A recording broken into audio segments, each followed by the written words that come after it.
Ek het nodig om vandag vir jou te sê, jy's nie alleen in die woestyn nie. Iemand het onlangs vir my gesê, ek weet regtig nie meer waarheen nie. En dit voel of daar geen toekoms is nie, geen pad vorentoe nie. En dalk sit jy vandag ook presies met daardie gevoel. Dit voel amper asof jy net tot hier toe gekom het en asof die reis nou vir jou hier eindig. Jy doen jou bes, jy hou aan, jy probeer glo, maar binne-in voel dit soos 'n woestyn. Jy's moeg en jy weet nie meer watter kant toe nie. En is hierso waar jou vrae amper meer is as jou antwoorde. Maar hoor gou, ek moet vir jou 'n bemoedigende woord bring vandag. Dis jy's hier waar jy jou nou bevind, waar Abba Vader se hart sigbaar word. In Eksodus 25 tot 27, toe die kinders van Israel nog diep in die woestyn was, doen Abba Vader iets merkwaardigs. Hy gee nie vir hulle 'n kaart om uit die woestyn uit te kom nie.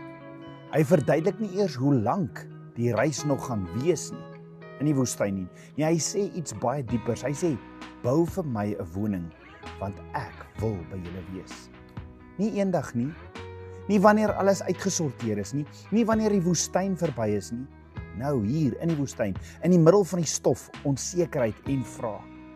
En Abba Vader se hart was nog altyd dit. Hy wil by jou wees. Jy sien, wanneer jy voel daar is geen pad nie, sê hy, ek sal vir jou 'n pad maak, al kan jy dit nog nie sien nie. Wanneer alles rondom jou donker voel, fluister hy, ek sal lig bring.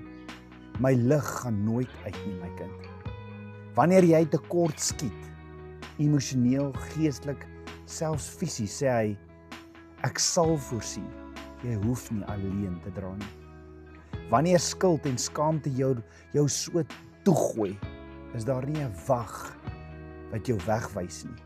Daar's 'n uitnodiging van kom nader, bely, ek wil jou vergewe. En wanneer jy bang is vir wat môre bring, sê hy sag, my beskerming is beter as enige sekuriteitsmaatskappy, want ek slaap nie, ek waak oor jou, my oë is op jou.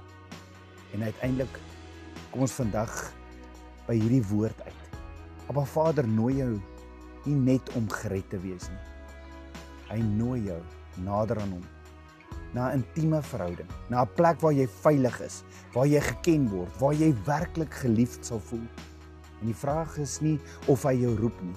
Die vraag is, wat is jou antwoord?